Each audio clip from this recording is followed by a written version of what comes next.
apporter des éclaircies par rapport à la position de la chambre haute que le Seigneur nous appelle à prendre du 29 mai jusqu'au 8 juin.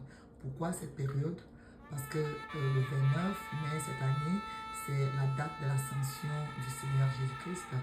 Et le 8 juin, c'est la date de la Pentecôte en cette année. Et nous savons que le Seigneur Jésus-Christ, dans le livre de Actes, au chapitre 1er, avant son ascension, il a donné des instructions à ses disciples au nombre de 120.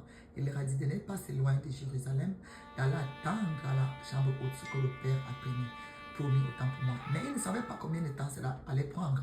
Mais ils sont partis, ils ont pris une position à la chambre haute, dans le jeûne et dans la prière, dans une intercession, attendant ce que le Seigneur, le Père avait promis, demandant à ce que la promesse de Dieu s'accomplisse, priant que le règne de Dieu vienne sur la terre, que sa volonté soit faite. Ils ont prié avec ferveur. Et la Bible dit, au jour de la Pentecôte, il y a eu un tremblement de terre. Le Saint-Esprit est descendu sur eux sous forme corporelle. Il y a eu le plus grand réveil.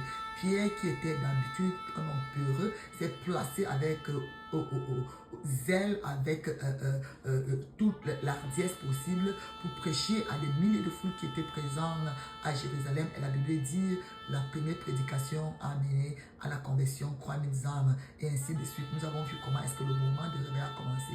Alors, le Seigneur nous appelle, Église de Jésus-Christ, enfants de Dieu de par le monde. Si nous voulons également voir ce grand réveil des temps de la fin, cette gloire du second temple, du dernier temple qui a été promis, prenons la position de la chambre haute. Montons dans la présence de Dieu.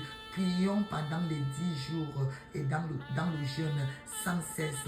Faisons de cela une chaîne de prière. Tu peux aller travailler, mais quand tu viens, quand tu es libre, tu rejoins ceux qui sont en ligne et qui prient. Si nous le faisons pendant ces 10 jours, nous allons voir un réveil international. Je dis bien international qui sera relâché. La promesse de Joël va s'accomplir. Le Seigneur va déverser son esprit sur toute chair comme il a promis sur nos fils, nos filles, les jeunes gens, et nous allons voir également la grande moisson des temps de la fin. Alors, je vous invite tous, venez et joignez-nous partout où vous êtes et prions avec ferveur pendant ces 10 jours. This is the upper room position.